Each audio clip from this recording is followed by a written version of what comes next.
Welcome everyone to the Comfort in Motion virtual presentation. My name is Stephanie Edgett and I'm a physical therapist here at Upland Hills Health. And I have a PowerPoint that will go along with this. So I will bring that up. All right, so again, this is the virtual version of this class. This class is held in person on the second Monday of every month at 1:30 in conference room B. So hopefully if you're able to attend this in person, I think it is a great opportunity for you to ask any questions that you have. It is a class and group setting, so they're also in a group with other people that will be having their joints replaced. And I feel that companionship is a good option as well, because you often see each other then working out in the gym and can converse and have that camaraderie with it.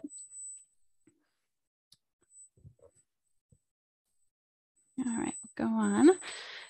So again, my name is Stephanie, for any of you that missed that. I'm a physical therapist here and I've been here for 13 years. And we designed this class for the patient. So please feel free to ask any questions that you have. You can email the orthopedic or the orthopedic department, or give us a call and give us a call down in rehab too if you have any questions at any point. So imagine what you'll be able to do. So you're here today because you've decided to have your joint replaced. And I can imagine that would be scary and exciting all at the same time. But with time, you'll be able to return to things that pain has stopped you from. So for example, hanging out with your grandchildren, or doing recreational activities like hiking and walking on that uneven ground, which can become painful when you have a sore joint, or going out biking. So with time, after your joint replacement, you'll be able to get back to doing some of those things. So we've put together a team approach to an individualized program just for you. It's not a set process or schedule like other programs. You are in control. So who is your team? Your team is Dr. Valari, it's rehab, Melissa, all the CNAs that will be up in the hospital, social workers, nurses. So we're all here for you. So please feel free to ask any questions to any of them. And then with time, your hard work and efforts, you'll get back to doing the things you love to do, and your team will move you forward in the process. So here's a little bit on the Comfort in Motion timeline, which is a lot, but we'll go through this quick. Basically, everything starts the moment you decide to have surgery. So once you decide to have surgery, you will be set up in Recovery Coach. And this is just a program that has many resources available to you with information about anything and everything about the surgical process. So you'll receive a login from the orthopedic department and will be asked to log in at different times to complete different surveys. So this information is really important for us and the orthopedic department to ensure that you feel prepared for surgery and how we as a facility can improve the surgical process. So please do complete these and try to keep up with the activities on the Recovery Coach. The next step is the Comfort in Motion presentation. So obviously this is the virtual option, and then there's also the in-person option. There is also then prehabilitation, and this is an appointment that you have with a physical therapist prior to the actual surgery.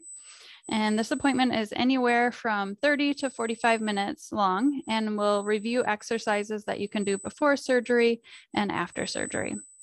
These exercises are super important to do to help prepare your muscles for the surgery and to improve function quicker after surgery. Therapy will also review how to do tests like getting in and out of bed, walking, going up and down stairs, after you have the joint replaced. So it's a really good appointment. Again, you can ask any questions during this appointment, but it's a good way to prepare for how you'll be able to move after surgery. You will also have a follow-up with your primary care physician to ensure that you are healthy for the surgical process. And they will also then review medications with you that you're currently on, and if you need to stop any of those prior to surgery.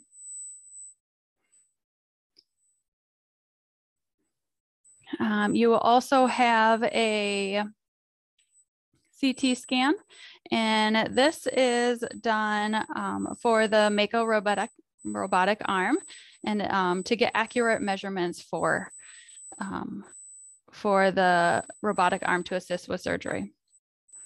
And usually that is done within 3 weeks of surgery. You will then have multiple different pre-operative appointments, and we'll review some of those quick. One of them will be with the orthopedic clinic, so with Dr. Valari and Melissa and the nursing staff. And you'll receive a lot of information during this appointment.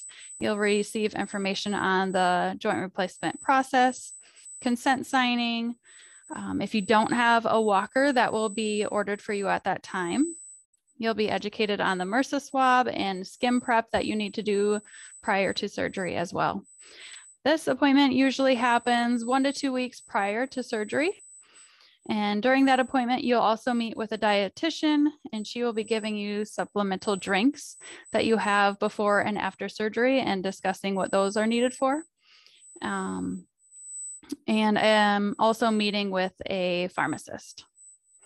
You will also have a pre-op appointment with surgical coordinators, and this is usually done over the phone, and they discuss topics, again, including medications, education on the whole total joint process, and skin prep.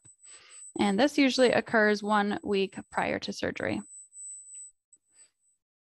Kinix is another company that we use for equipment like the continuous passive motion machine, and I'll show you what that looks like upcoming. So if you have your knee replaced, this is a machine that you can rent along with an ICE type machine, and they will talk about this in your preoperative appointment if you want to order those things or not.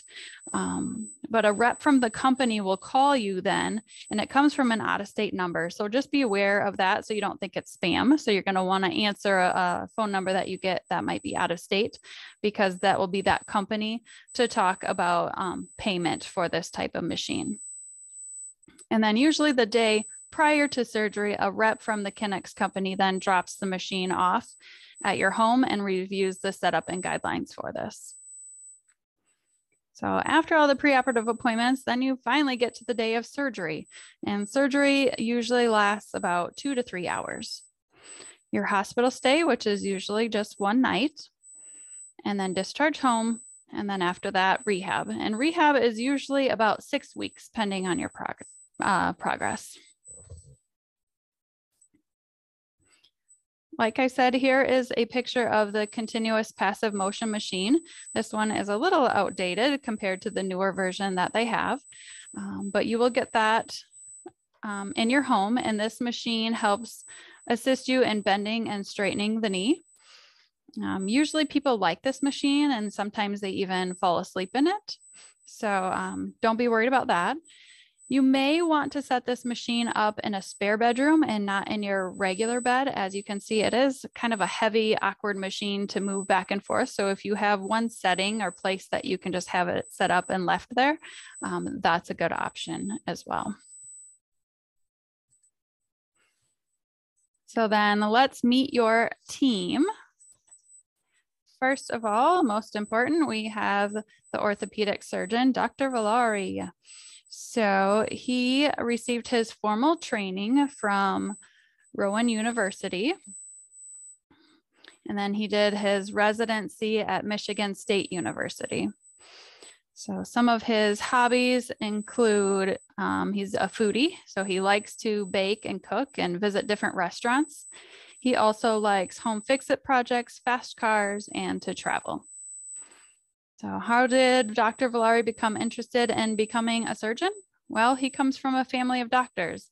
His dad is 80 and still does house calls and rounds, and his uncle is a cardiothoracic surgeon. His grandfather was a union pipe fitter, so he started working with him as a kid, renovating houses, working with drills, screws, and hammers, unlike being in the OR. Very similar. His favorite part of the total joint surgery is taking a patient from the beginning to seeing them at the end when they regain full motion and function and they're pain-free. So he says it's great to see, and that's the goal. And we have his sidekick, Melissa Messer. She's a physician assistant. She received her bachelor's degree in biology at the University of Platteville and got her master's degree in physician assistant studies at Midwestern University. Some of her hobbies include spending time with family, going to movies, traveling, home renovations, and woodworking. And her favorite part of total joint surgeries is seeing the final outcome and seeing patients recover from pain. And here is your rehab team. So there are a lot of us. You will not see all of these people, but you will see them around, maybe up in the hospital or in the wellness center. And if at any point you run into any of these individuals, feel free to ask them any questions that you have. I'm sure they'd all be happy to help. Your comfort and motion guidebook. So some of you will have this. Otherwise, it is all on the Recovery Coach program and app. So if you don't have access to that, then you'll have the book. So the book is just the paper form of some of the information that is in Recovery Coach. So please feel free to bring this folder with you to all your scheduled appointments. Bring it with you on your day of surgery and keep it in your hospital room for reference. So some frequently asked questions. What is a total joint replacement? And I've got some slides upcoming to review that, so we'll go through that next. How long does a total joint replacement surgery last? It typically lasts 2 to 3 hours. How long before I can return to work? And this is really dependent on your type of job that you have. I would say on average about 6 weeks, but if you have a more sedentary job, maybe a little bit before that. If you have a more of a physically demanding job, maybe a little bit longer than that. How long before I can drive? And for this, you really have to be off of narcotics and the pain medications. That's the main thing before you can drive. Other than that, usually for a left knee or hip, it's about 2 weeks. And if it's right leg, because you're using that for the gas and the brake, it's more like 6 weeks. Can I put weight on my new knee right after surgery? Yes, and it's really encouraged to do so, actually. So the Mako robotic arm assisted technology. So this is pretty amazing of what Dr. Villari is using. So he'll perform the surgery with the assist from the Mako robotic arm. The robotic arm will use the measurements gathered from the CT scan to then allow him to make precise cuts. So basically, he can really pre-plan the surgery before the first cut is even made, which is amazing. So use of this Mako robotic arm assist technology allows for quicker surgery, less blood loss, improved accuracy, and less pain due to less soft tissue damage. So here's the knee progression from diseased to arthritic knee to using the Mako for 3D planning to the implant. So as you can see, the arthritic joint, there's the red is showing the parts that are arthritic. Then looking at the 3D planning, the green part is the part that Dr. Villari will shave down. And with the Mako robotic arm assisted technology, as he's shaving that bone down, he'll start to get to some resistance when he is as far as he needs to be for the components to fit properly. So he really gets precise cuts with that. And then the triathlon total knee system, that's the joint that he's using. And this joint has been used for over 15 years, and there are over 3 million implantations worldwide. So the triathlon really has a long clinical history. With this joint, you will not set off security alarms. And with this, you will keep your own kneecap. And basically what they do is put a little button on the back of it so that it'll slide and glide nicely in the new knee joint when you're bending and straightening the knee.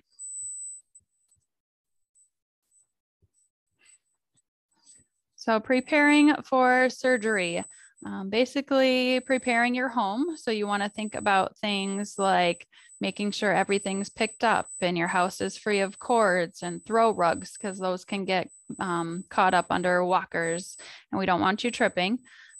Trying to keep small animals out of the way if you have little dogs or cats that like to be around your feet. Maybe having some meals prepared ahead of time. I hear a lot of people doing that. And ensure stair rails are in place and well secured, because you'll probably be putting more weight through those than normal. And then exercises. And like I said, that'll be a big part of prehab, is showing you those exercises, but then really your task will be implementing them at home, carrying them out and doing them, getting your body stronger for surgery.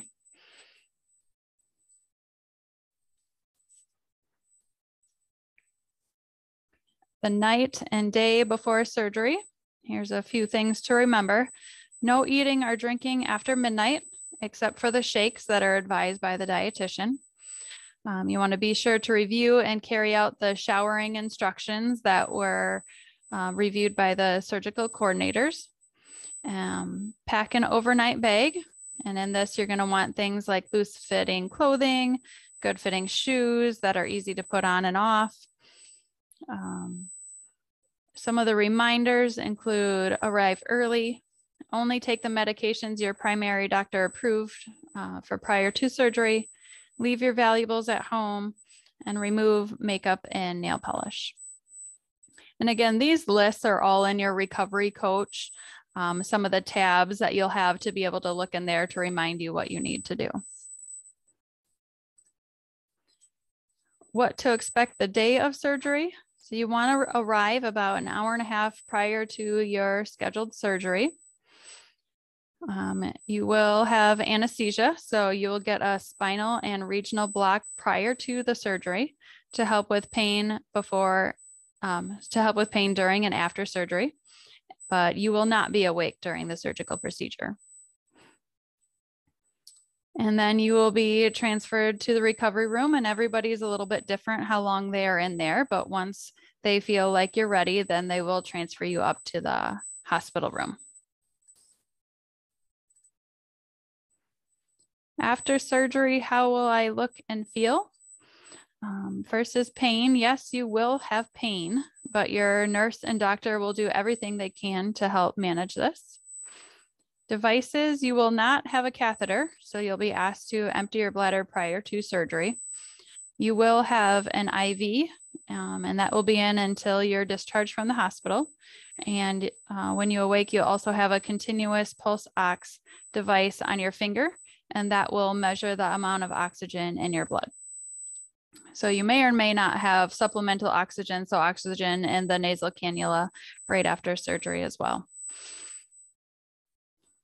Your incision is going to be closed using a zip line. And this, you see the picture on there, is used to close the incision. It looks like little plastic zip ties down the length of your incision. I think they look pretty cool. Under that, there are also layers of internal stitches, and then over that, you'll have a bandage.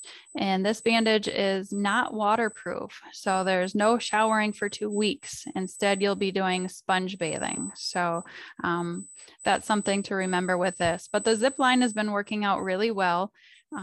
It's less painful to apply and remove. There is not any skin puncture with it. You have reduced scarring and increased motion. Assistive devices then, so after surgery, you'll be using a front-wheeled walker to get up and move. And so you'll want to bring this to the hospital the day of surgery.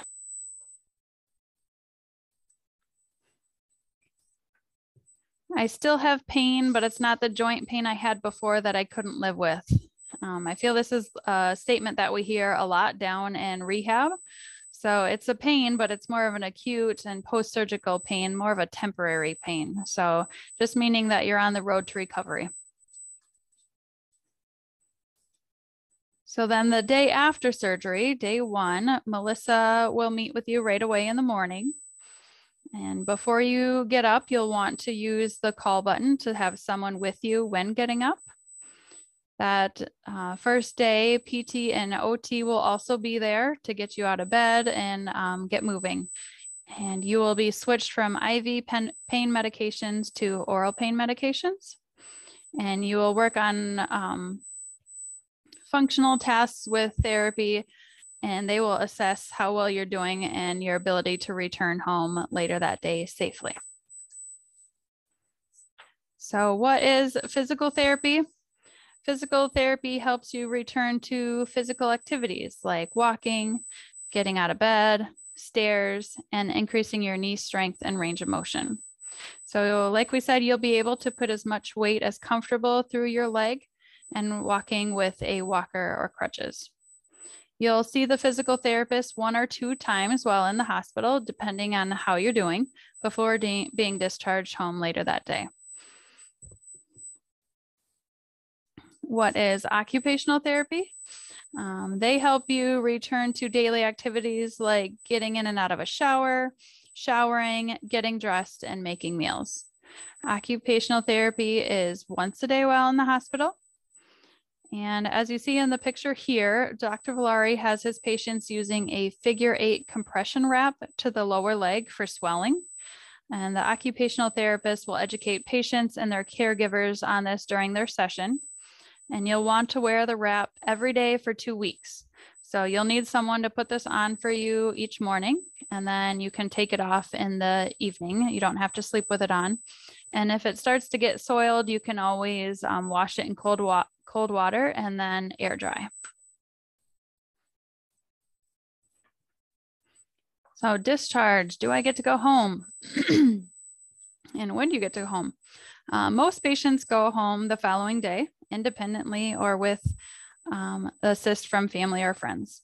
But if your mobility continues to be significantly limited, you may benefit from some other discharge option if your insurance approves it. So other options include swing bed, going to a rehab center, or home with home care services. And we're gonna talk about each of those quick and what that means. So what is swing bed? Swing bed basically means you get to stay on the hospital inpatient floor with the expectation that you need just a few more days to get stronger before being able to go home with the assist of your family or independently.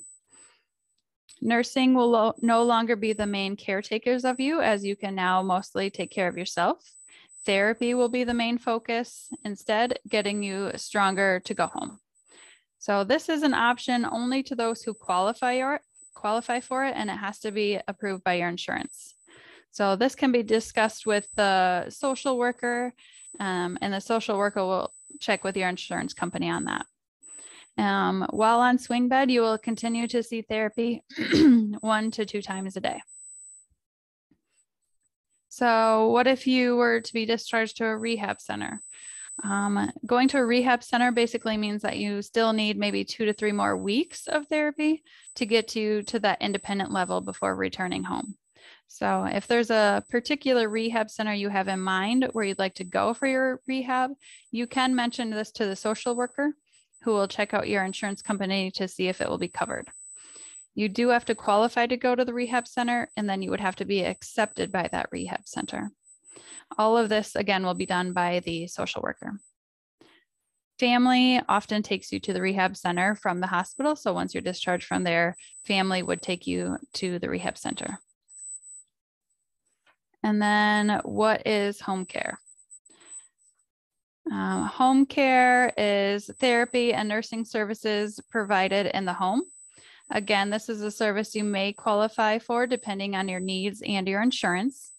You do have to be considered homebound in order to qualify, which means that it would take you far more effort and exertion in order to get you to therapy, by the time you arrive to therapy, you would be too exhausted to participate. This service is rarely needed in the case of having a joint replaced.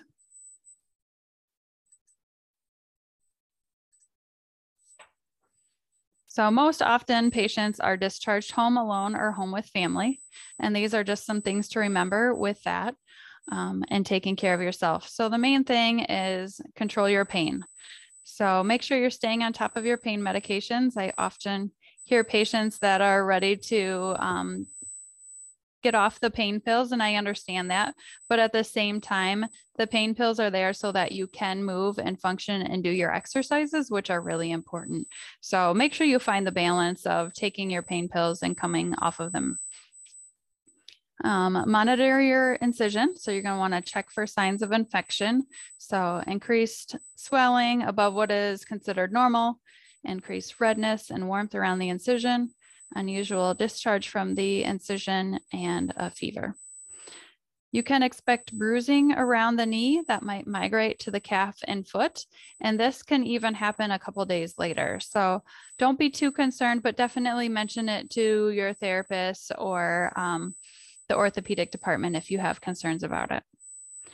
Make sure you're wearing your compression wrap as instructed by your physician and the occupational therapist. If you're on blood thinners, make sure you take your pill as directed. Prepare your home, like we talked about before, removing some of the throw rugs and cords that might be in your way. No falls. So that's kind of the most important thing when preparing your home and going home. So just make sure everything's out of the way so we don't have any falls. And care for your incision. So just keeping it dry as instructed. So occupational therapy, this is where the fun starts and your hard work pays off. So usually outpatient physical therapy is about 6 weeks, and you'll have 2 to 3 sessions a week. You'll probably attend, you will also need someone to bring you to therapy, as you cannot drive for for at least the first couple weeks. So make sure you plan for that. And doing therapy 2 to 3 times a week is not enough. So you will be given exercises to do at home, and it is very important to do these exercises at home every day. And then this is a picture of our wellness center. You will not need all of this beautiful equipment at your home, but your therapist, like I said, will give you some exercises to do on your own. But this is a good option. There is a post-therapy wellness membership, which is $25 a month each month for 2 months. That is a good option to continue your rehab once your physical therapy is done with after that 6-week mark. Sometimes we hear the question, should we buy any exercise equipment? I definitely don't think you need to go out and buy anything, but if you want to, I think an exercise bike is a good option. Patients feel like that is a good way to keep the knee loose after having surgery and work on your range of motion. Tips, tricks, and words of advice. Work hard every day. Stay on top of your pain. So take your pain pills as you need, and importantly, prior to the first few therapy sessions. You want to ice, and more ice, and elevate. And elevate doesn't mean just sitting in the recliner with your legs out straight. Elevate means laying flat and having your leg propped up so that it's above your heart. So laying flat in bed, having a couple pillows under your leg, so that, again, your leg is above your heart to help with the swelling and pain. Communicate. So make sure you communicate with your therapist, your therapist or the orthopedic department, and ask any questions or concerns that you might have. And can keep the guidebook with you at all times, and log into Recovery Coach regularly to keep up with those surveys and questions as well.